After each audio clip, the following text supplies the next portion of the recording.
ومن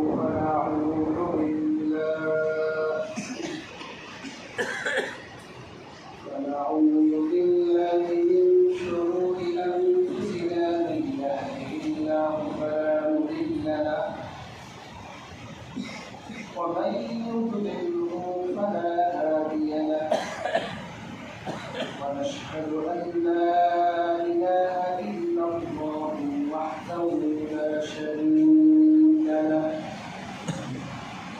ونشهد أن محمدا عبده ورسوله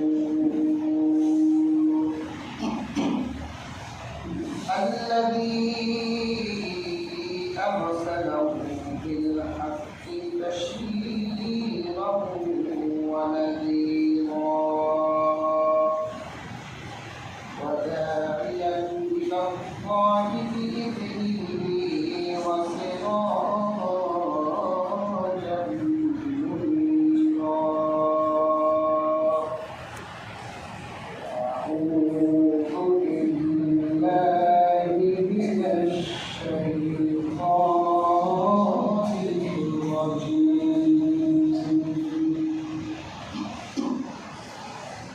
بسم الله الرحمن الرحيم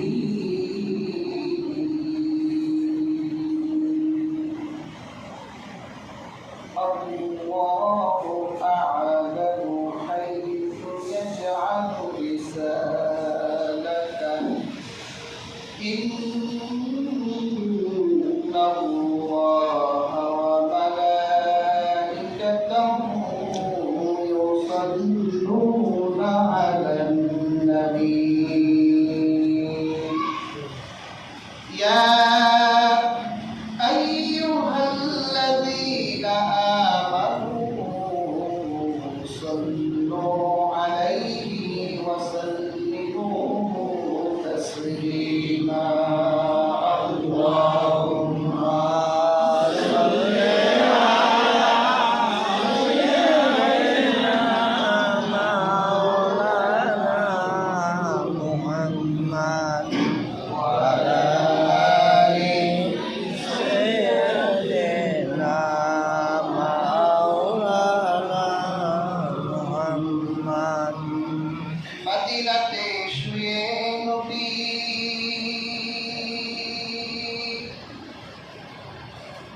মতের দরুদ শুনতে পান এমনি যাব মদিনাতে সে পথ মোদের বলে দেন আল্লাহুম্মা সাল্লি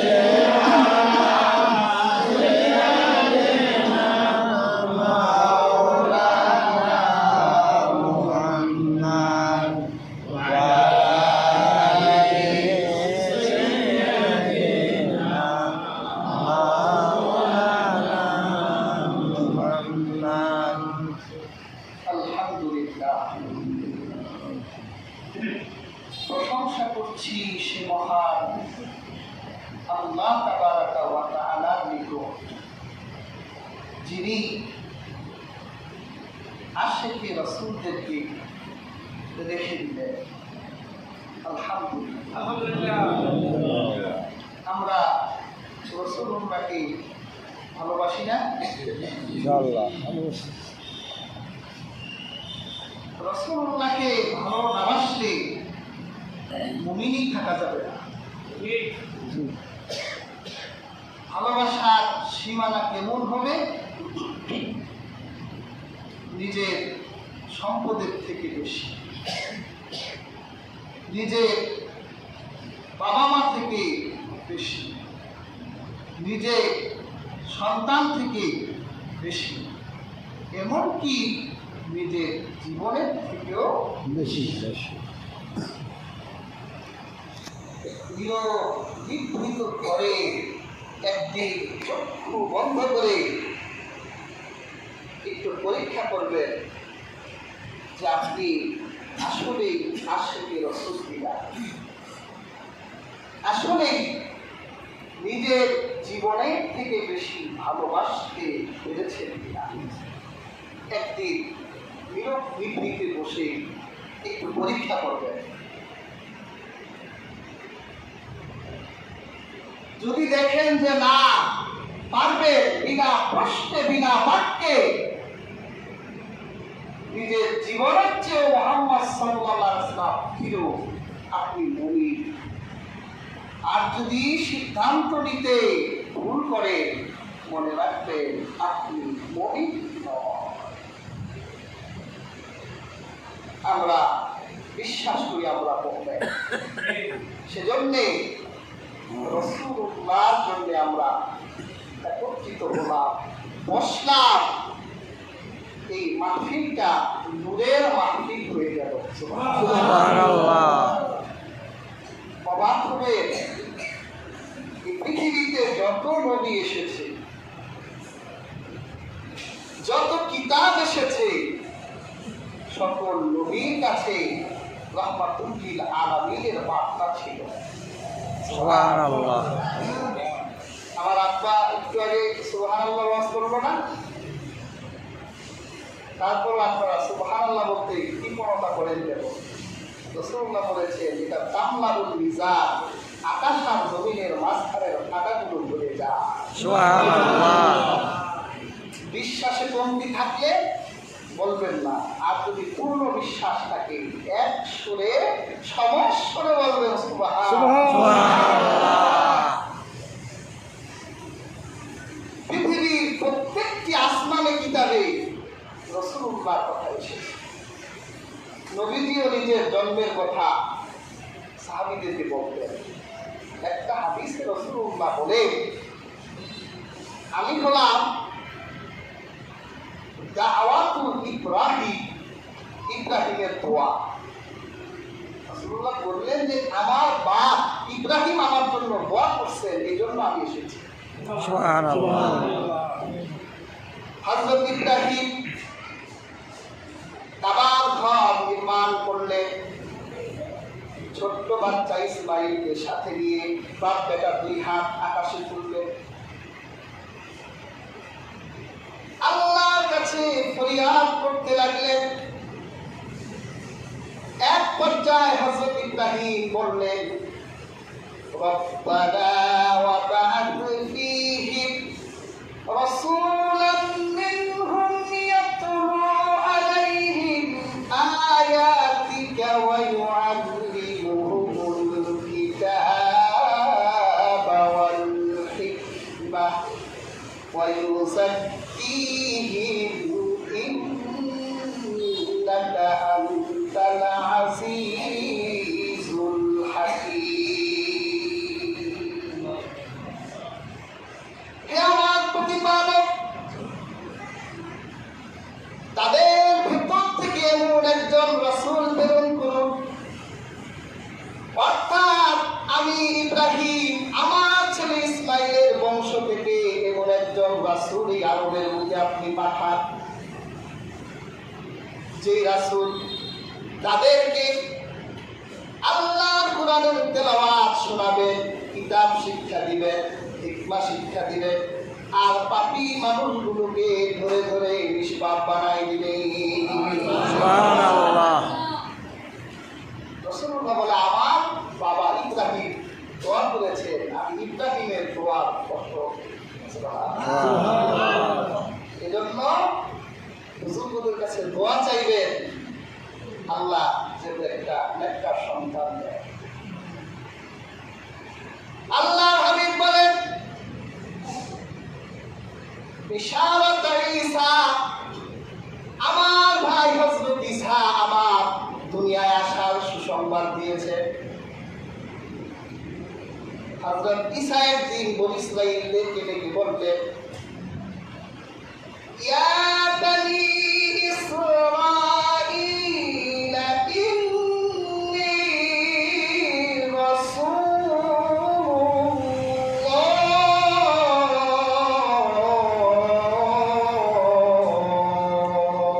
আল্লাহু আকবার।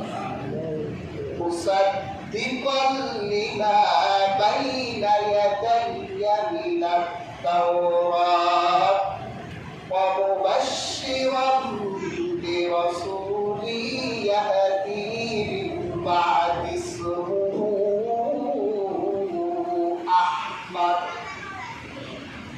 ইসরাইলেরা আমি আল্লাহর রাসূল।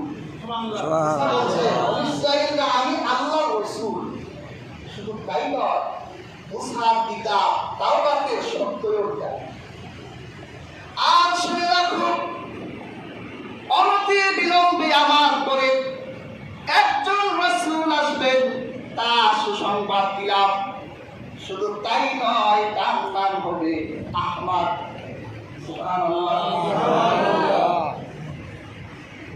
আল্লাহর হাবিব বলেন, ওয়ারুকিয়া উম্মি, আর আমার মা আমাকে স্বপ্ন দেখেছে। জন্মের আগেই স্বপ্ন দেখেছে। আমি বিগত জুমায় আলোচনা করেছি, সে আলোচনা টানবো না। আল্লাহর হাবিবের মা যখন গর্ভবতী হলেন, অর্থাৎ আল্লাহর রাসূল যখন আমেনার প্রেমে ঢুকে গেল, রাসূলুল্লাহর রূপ কেমন দামি রূপ, আর কোন মায়ের গর্ভে এই রূপটা থাকতে পারে চিন্তা করা যায় না। স্বর্ণগর্ভা নারী। আর হাজরিন,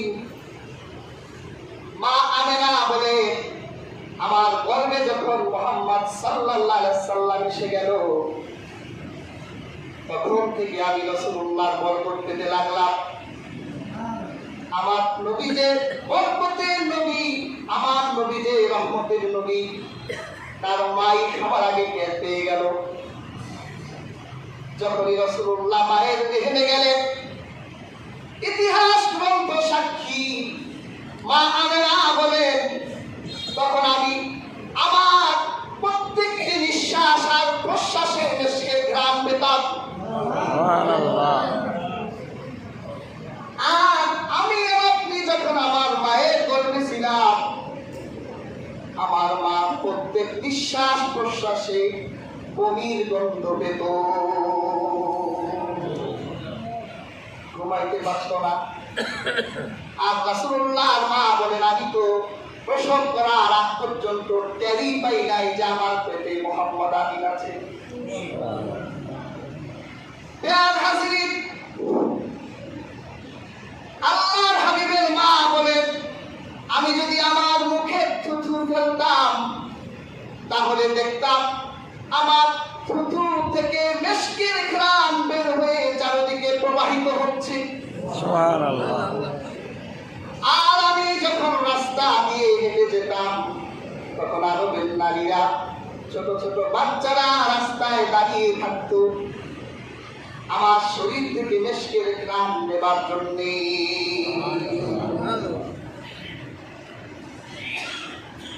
হাজরিন,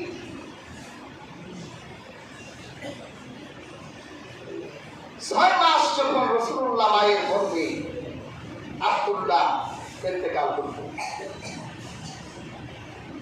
শরীর থেকে মিশকের ঘ্রাণ, আরবের মানুষ বিচার দিল আব্দুল মুত্তালিবের কাছে, আপনার বৌমা বিধবা, বিধবা নারী তো সাজুকাজু করতে পারে না, সে তো সুগন্ধি লাগাতে পারে না, তার জন্য বৈধ নয়। কিন্তু আপনার পুত্রবধূ রাস্তা দিয়ে হেঁটে গেলে এমন সুঘ্রাণ লাগায়, আরবের মানুষ কোনোদিন এত মিষ্টি সুঘ্রাণ অনুভব করে না। আব্দুল মুত্তালিব, ঠিক আছে, আমি বাসায় যাই, আমি বৌমাকে বলবো। আব্দুল মুত্তালিব তার বউকে বলছে যে, আব্দুল্লাহর বউ রাস্তাটা হেঁটে গেলে মিশকের ঘ্রাণ পায় মানুষ, আমাকে বিচার দিয়েছে, মেয়েটা পেটে বাচ্চা, স্বামীটা মারা গেছে, কিছু বললেও তো ব্যথা পাবে। আব্দুল মুত্তালিবের বউ বলে, শুধু কি তাই নাকি, আমেনা যখন গোসলখানা থেকে বের হয়, আমি যখন গোসলখানায় ঢুকি, তখন আমার কাছে মনে হয় যেন গোসলখানার ভিতরে কে যেন মেশক মেখে রেখেছে। পুরো গোসলখানাটা সুগন্ধিময় হয়ে যায়। চলো দুইজনে একসাথে শালীনভাবে বউকে জিজ্ঞাসা করি। আমাকে ডাকা হলো, বলল মা তুমি একটা মক্কার বিধবা নারী, আমাদের আরব দেওয়ায় যে বিধবা নারী সুগন্ধি লাগাতে পারে না, সাজুগাজু করতে পারে না, কিন্তু তুমি সুগন্ধি লাগাও। আরবের মানুষ বিচার দেয়, মা তুমি সুগন্ধি কোথা থেকে পাও? আমেনা বললো আমি তো কখনো সুগন্ধি মাখি না। আপনি বিশ্বাস হলে দেখে মুখে থুতু তাদের সামনে ফেললো, পুরো ঘরটা যেন মেশকে সুগ্রাম হয়ে গেল। সুবহানাল্লাহ। বাবা শুধু তাই নয়, আমি যখন রাস্তায় বের হই তখন আমি দেখি আকাশের গাছপালাগুলো আমাকে সালাম দেয়। সুবহানাল্লাহ। প্রথম আমার ভয় লাগতো, কি হচ্ছে আমার সাথে? আমার স্বামী মারা গেছে, জিন্দা আমার উপর ভয় করবে নাকি, এরকম ভয় পেতাম। কিন্তু এখন আমার ভয় কেটে গেছে, কারণ আমি 2 দিন আগেই স্বপ্নে দেখলাম, আমার স্বপ্নের ঘরে এক আগন্তুক এসে বলছে, আমেনা ভয় পেও না, গোটা জগতের আল্লাহ পাক যত জগৎ সৃষ্টি করেছেন সমস্ত জগতের শ্রেষ্ঠ মানুষ তোমার পেটের ভিতর। সুবহানাল্লাহ। তখন থেকে আমার ভয় কেটে গেছে। আগে এই মরুভূমির পথ দিয়ে হাঁটলে পাথরগুলো গরম হয়ে যেত, পা রাখতে পারতাম না। এখন আমি সেই গরম পাথরের ভেতর পা রাখলে দেখি কে যেন ঠান্ডা বরফ বিছাই দিয়েছে। সুবহানাল্লাহ। আরবের এই শক্ত পাথরগুলো আমার জন্য তুলার মতো নরম হয়ে যায়। আমি যখন পানি আনার জন্য কুয়ার কাছে গিয়ে দাঁড়াই, আগে রশি দিয়ে কুয়ার নিচ থেকে পানি উঠাতে হতো, কষ্ট হতো।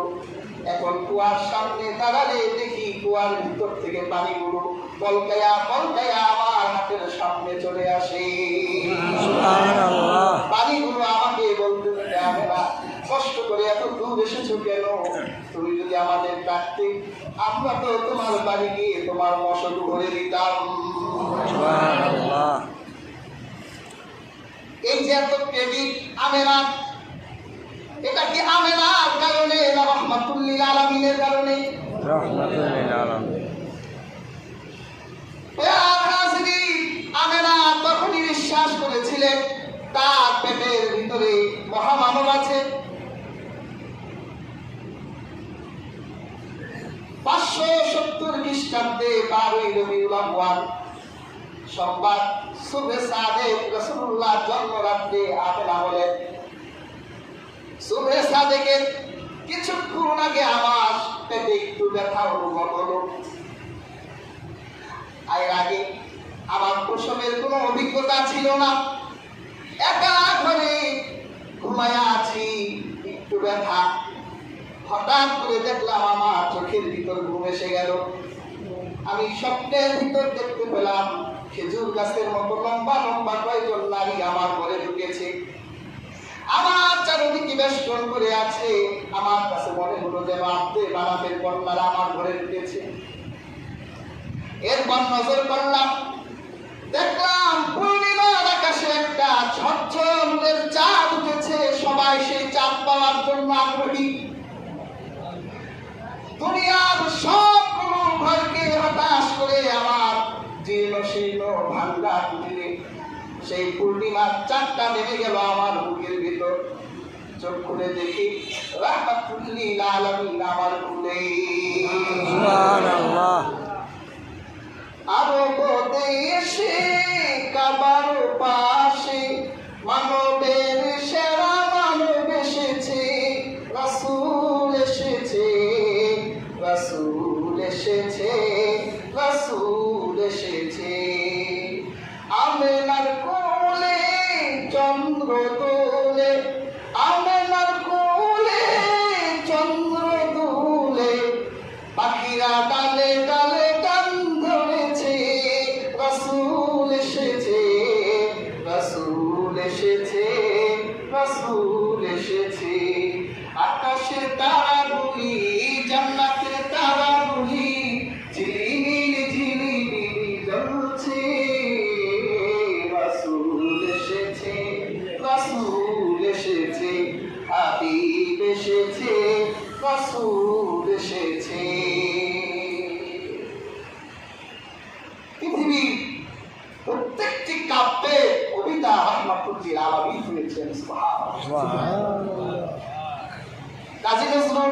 সবচেয়ে বেশি রাহমাতুল লিল আলামিনকে নিয়ে লিখেছেন।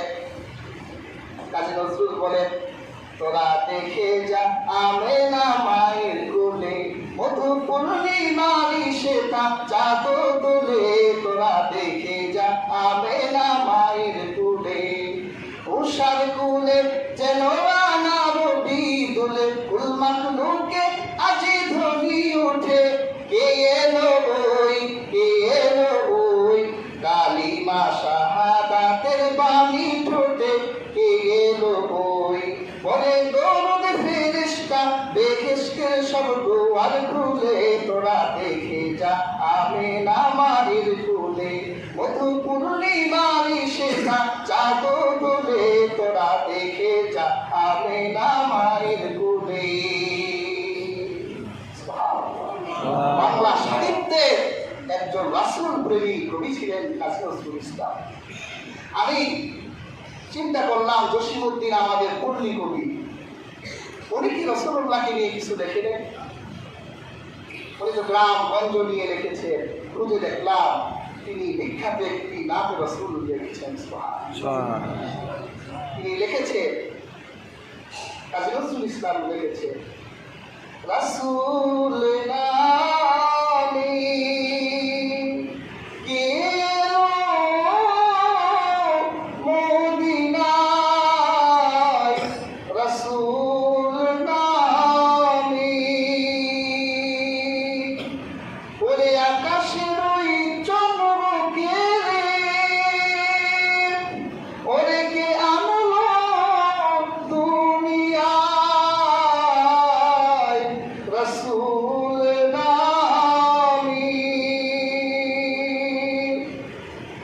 গলেতে তসবিহ মালা, কে চলে ওই কামলিওয়ালা রে।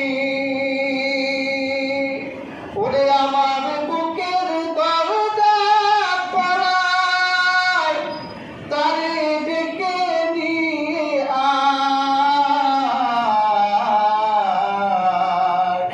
রাসূল নামে কে এলো মদিনায়।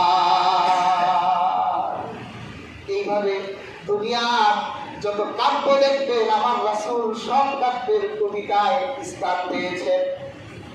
পেয়ার হাজরিন, আমার আল্লাহ সৃষ্টি জগৎকে ধন্য করে এই 12 রবিউল আউয়াল সুবে সাদিকের সময় আমরা গর্ভ থেকে দুনিয়ায় এসেছে। আল্লাহর ফেরেশতারা এক মুহূর্ত দেরি করলো না, আমেনার হাত থেকে রাহমাতুল লিল আলামিনকে তুলে নিলেন। ইতিহাস কিতাবে এসেছে, এরপর রাসূলুল্লাহকে নিয়ে এই ফেরেশতারা আল্লাহর যত সৃষ্টি আছে সমস্ত সৃষ্টির কাছে গেলেন। গিয়ে বললেন, সমস্ত সৃষ্টির কাছে গিয়ে বললেন, এই যে রাহমাতুল লিল আলামিন। এই জন্যই তো আমার রাসূলকে গাছে চিনত, মাছে চিনত, এমনকি জঙ্গলের হরিণীও আমার রাসূলকে চিনত। ওই যে ছোটবেলায় ফেরেশতারা সমস্ত মাখলুকাতের সাথে আমার রাসূলের পরিচয় করাই দিলেন। আব্দুল মুত্তালিব তখন তওয়াফরত অবস্থায় ছিলেন। দৌড়ায় তার কাছে তাদের দাসী গেল, কে বলল, আব্দুল মুত্তালিব, তোমার সন্তান আব্দুল্লাহর পরে এক পুত্র সন্তান পূর্ণিমার চাঁদের মতো সুন্দর জন্মগ্রহণ করেছে। আব্দুল মুত্তালিব এবং খুশি হলেন। রাহমাতুল লিল আলামিনকে নিয়ে কাবার সামনে দাঁড়িয়ে দীর্ঘ সময় আল্লাহর কাছে দোয়া করলেন। এরপর আল্লাহর হাবিবকে নিয়ে আয়োজন। আল্লাহর হাবিব রাহমাতুল লিল আলামিনের 7 দিন বয়স হয়ে গেল। 7ম দিনে আকিকা করে নাম দেয়। আমেনা আগে থেকেই রাসূলুল্লাহর নাম জানতেন। তিনি তো 6 মাসের বয়সে গর্ভবতী থাকাকালীন সময়ে স্বপ্নের ভিতর ফেরেশতা তাকে বলে গিয়েছিলেন, তোমার এই বাচ্চার নাম রাখবা মুহাম্মদ। আর আমেনা আল্লাহর হাবিবকে আহমদ বলে ডাকতেন। মক্কার সমস্ত বড় বড় কুরাইশ নেতাদেরকে ডাকলেন, আকিকা খাও। দুইটা দুম্বা আকিকার জন্য জবাই করা হলো। রাহমাতুল্লিল আলামিনকে দেখার জন্য কুরাইশ নেতারা এলেন। আল্লাহর হাবিবের চেহারা দেখে কুরাইশরা বললেন, আমাদের জীবনে এত সুন্দর শিশু তো কোনোদিন দেখি নাই। সুবহানাল্লাহ। কি নাম রাখলা? মুহাম্মদ। এরকম নামও তো জীবনে কোনোদিন শুনি নাই, কেন এই নাম রাখলা? আব্দুল মুত্তালিব বলেছিলেন, মুহাম্মদ অর্থ তিনি সবচেয়ে বেশি প্রশংসা করেন, আর আহমদ যার প্রশংসা করা হয়, আর আহমদ মানে যিনি সবচেয়ে বেশি প্রশংসা করে। আব্দুল মুত্তালিব বলেছিলেন, আমি ভবিষ্যৎবাণী করলাম আমার এই নাতির সম্মান গোটা দুনিয়ায় ছড়াই পড়বে। সুবহানাল্লাহ। তাই তো হলো, পৃথিবীর যতদূর পর্যন্ত রাসূলুল্লাহর রিসালাত, ততদূর পর্যন্ত রাসূলুল্লাহকে সবাই ভক্তি আর শ্রদ্ধা করে দরুদ এবং সালাম পাঠায়। সুবহানাল্লাহ। এই বরকতের রাসূলকে যে পেয়েছে সেই ধর্ম হয়েছে, সেই বরকত পূর্ণ হয়ে গেছে। তা আমরা সেই বরকতের রাসূলের জন্য এই মজলিসে বসলাম। আমরা কি বিশ্বাস করি না যে আমরাও বরকতপূর্ণ হয়ে গেলাম? হ্যাঁ। দুনিয়ায়ও বরকত পাওয়া যায়, আখিরেও বরকত পাওয়া যাবে। আমেনা পেয়েছে, হালিমা পেয়েছে, দুধ পান করাতে 2.5 বছরের জন্য রাসূলুল্লাহকে নিয়েছিলেন এবং বরকত পেলেন 5 বছর লাগলেন। কিচ্ছু ছিল না হালিমা, সব হয়ে গেল হালিমা। এত আজিম শান একজন নবী আমরা পেয়েছি। আমাদের নবীজির মাথা চুল থেকে পায়ের তালু পর্যন্ত প্রত্যেক অঙ্গ প্রত্যঙ্গ ছিল বরকতপূর্ণ। সুবহানাল্লাহ। একটা দৃষ্টান্ত দিই, তারপর দোয়া করে দিচ্ছি। রাসূলুল্লাহ ছোট্ট বয়সে চোখ উঠল। আমাদের চোখ উঠে না? চোখ উঠলে চোখে ময়লা জমে। আল্লাহ হাবিবের চোখ উঠল, চোখে ব্যথা। আব্দুল মুত্তালিব, আরবের এমন কোন কবিরাজ ডাক্তার নাই, রাসূলুল্লাহ যিনি তাদের কাছে শরণাপন্ন না হয়েছে, কিন্তু রাসূলুল্লাহ চক্ষু ভালো। আরবের লোকরা বলল, আপনি আরবের একটা পাহাড় দেখালো, ওই পাহাড়ের গুহায় এক পাদ্রী থাকে, কবিরাজ থাকে, সে ঝাড়ফুঁক দেয়। তার ঝাড়ফুঁক এত শক্তিশালী, মানুষ সুস্থ হয়ে যায়। আব্দুল মুত্তালিব আল্লাহর হাবিবকে সাথে নিয়ে সেই পাদ্রীর পাহাড়ের গুহার সামনে গিয়ে দাঁড়ালেন, ডাকতে লাগলেন। পাদ্রী পাহাড়ের গুহায় ব্যস্ত ছিল, ডাক শোনার পরেও বের হচ্ছে না। অনেকটা সময় রাসূলুল্লাহ দাদার সাথে পাহাড়ের গুহায় দাঁড়াই রইলেন। আল্লাহ রাসূল একটু নার্ভাস হলে, এত দীর্ঘ সময় দাঁড়াই রইলাম, বের হয় না কেন? আল্লাহর হাবিব পাহাড়ের গুহায় নিজের বরকতের হাতটা যখন মারলেন, সাথে সাথে গোটা পাহাড়টার ভিতরে ভূমিকম্প হয়ে গেল। সুবহানাল্লাহ। দৌড়াইয়া পাদ্রী পাহাড়ের গুহা থেকে বের হয়ে বলছে, তুমি কি আব্দুল মুত্তালিব? আব্দুল মুত্তালিব বলল, হ্যাঁ আমি আব্দুল মুত্তালিব। আব্দুল মুত্তালিব চিন্তা করছে, আমি তো একটা নেতা মানুষ, হজের সময় সব নেতৃত্ব দেই, দূরের মানুষ হয়তো আমাকে দেখে, এই জন্য আমাকে চিনেছে।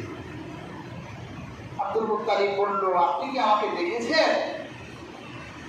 বলল, না আপনাকে কখনো দেখি নাই। আমাকে চিনলেন কেমনে? বলল, আমি তাওরাত ইনজিলের একজন ধর্ম পণ্ডিত, আমি তাওরাত ইনজিলে পেয়েছি যিনি আখিরি নবী হবে, একবার তার চোখ উঠবে। সুবহানাল্লাহ। এই ঘটনা কি পাদ্রী জানে?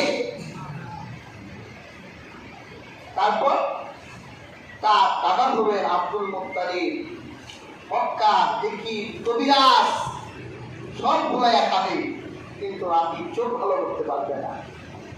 আব্দুল মুত্তালিব চিন্তা করছে, ঘটনা তো মিলতেছে।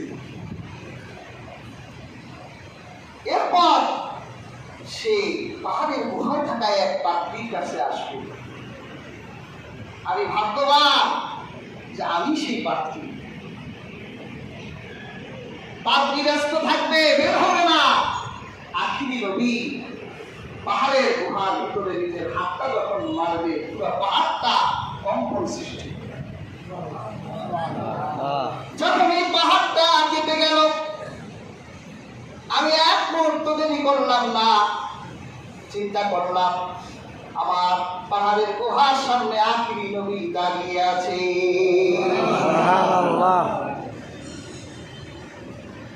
তাহলে কি করা যায় বলেন? আপনি তো ভালোই ঝাড়ফুঁক করেন, শুনি আপনার সোনার চারদিক আছে। আমার নাতি চোখের ভিতরে একটা ঝাড়ফুঁক করে দেন, যাতে সে সুস্থ হয়ে যায়। পাত্রী বলল, আব্দুল মুত্তালিব, এই আকাশের নিচে এমন কোন পাত্রী জন্ম হয় নাই যে বাচ্চার চোখের ভিতরে ঝাড়ফুঁক দিবে। এত সাহসী তো কোনো পাত্রী হয় নাই যে বাচ্চার চোখে দিবে। আব্দুল মুত্তালিব বলল, তাহলে আমার নাতি সুস্থ হবে কেমনে? পাত্রী বলল, আল্লাহ পাক তার চোখের আরোগ্য তো তার কাছে রেখে দিয়েছে। আব্দুল মুত্তালিব বলল, আমি তো জানি না। তাড়াতাড়ি তার মুখের ভিতরে হাত দেন, একটু লালা বের করে চোখের ভিতরে মেখে দেন, দেখবেন সাথে সাথে আপনার নাতি সুস্থ হয়ে গেছে। আব্দুল মুত্তালিব আল্লাহর হাবিবের মুখের ভিতরে হাত দিলেন, চোখের ভিতরে লাগাই দিলেন, দেখলেন রাহমাতুল লিল আলামিন সুস্থ হয়ে গেছে। আল্লাহ রাসূলের লালা এত বরকতপূর্ণ ছিল। আর হাজিরিন, আল্লাহর হাবিবের পেশাব জমজমের পানি থেকেও পবিত্র ছিল। উম্মে আয়মান রাসূলুল্লাহর পেশাব পানি মনে করে খেয়ে ফেলেছিলেন। আল্লাহর হাবিব বলেছিলেন, উম্মে আয়মান, মৃত্যুর আগ পর্যন্ত তোমার পেটে রোগ হবে না। রোগ হয় নাই। এরকম এক বরকতপূর্ণ রাসূলকে আমরা মৃত্যুর আগ পর্যন্ত আমাদের বুকে রাখতে চাই। রাখতে চাই কি ইনশাআল্লাহ? ইনশাআল্লাহ অনুসরণ আনুগত্য করতে চাই। আল্লাহ তাআলা আমাদের প্রত্যেককে রাসূলের আনুগত্য অনুসরণ করার তৌফিক দান করুন। আমিন। আসুন আমরা একটু সালাত ও সালাম করি। সাল্লাল্লাহু আলা মুহাম্মাদ সাল্লাল্লাহু আলাইহি ওয়াসাল্লাম।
সংবাদ রাসূলুল্লাহ মিলাদুন নবীর এক রজনীতে বসে আপনার হাবিবের শানে আপনার হাবিবের জন্মের কিছু আলোচনা করে ফকির ভিখারির বেশে আপনার শাহী দরবারে দুটি হাত তুলে দিয়েছি।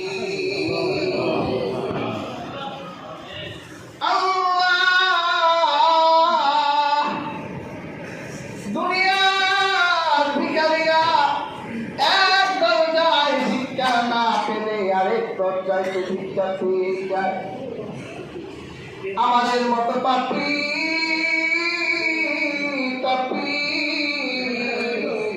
ভিখারি তোমার দরজা ছাড়া তো কোনো দরজা না। এই পাপের বোঝা নিয়ে কার কাছে হাত তুলব রে মাওলা তুমি ছাড়া?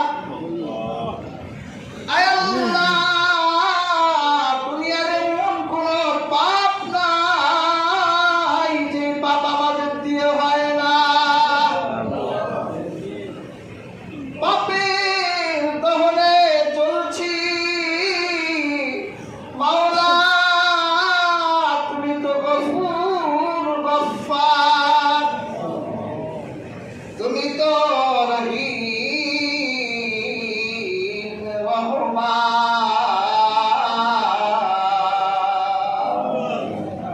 এই আকাশের নিচে তুমি কত বড় বড় পাপীদেরকে মাফ করে দিলে মাওলা। আমরা আপনার হাবিবের উম্মত, আপনার শাহী দরবারে হাত তুলেছি। আমাদের জীবনের গুনাহের দিকে না তাকিয়ে আপনার রহমান রহিম নামের ওসিলায় আমাদের জীবনের গুনাহগুলোকে মাফ করে দেন। তাকিয়ে দেখেন মাওলা, বাবা মা হারা কতগুলো সন্তান হাত তুলেছে। 10, 20, 30, 40 বছর হয়ে গেছে। অনেকে মা বলে ডাকতে পারে না, অনেকে বাবাকে বাবা বলে ডাকতে পারে না।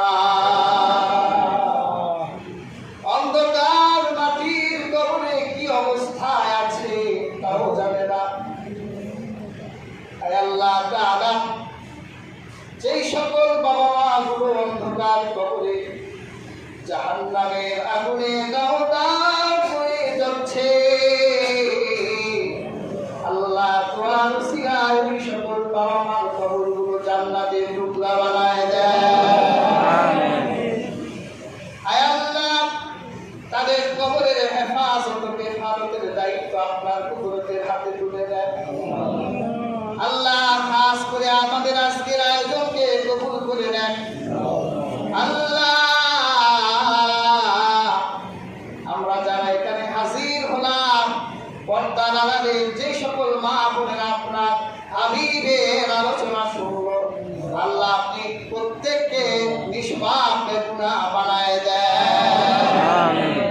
আল্লাহ অনেকেই দোয়া চেয়েছেন, অনেক মা বোনেরা দোয়া চেয়েছেন। আয় আল্লাহ, প্রত্যেকের মনের হাজত ও চাহাতকে কবুল আর মঞ্জুর করে নেন। আল্লাহ আমাদের মসজিদকে কবুল করে নেন। আল্লাহ মসজিদের প্রত্যেক খাদেম সদস্য ইমাম কমিটি আল্লাহ মুসলিম প্রত্যেককে কবুল আর মঞ্জুর করে নেন। আল্লাহ খাস করে জনাব আবুল হোসেন মৃধা সাহেবের পিতা মাতা উভয় অন্ধকার কবরে চলে গেছে। আল্লাহ প্রত্যেকের কবরকে জান্নাতের টুকরা বানায় দেন।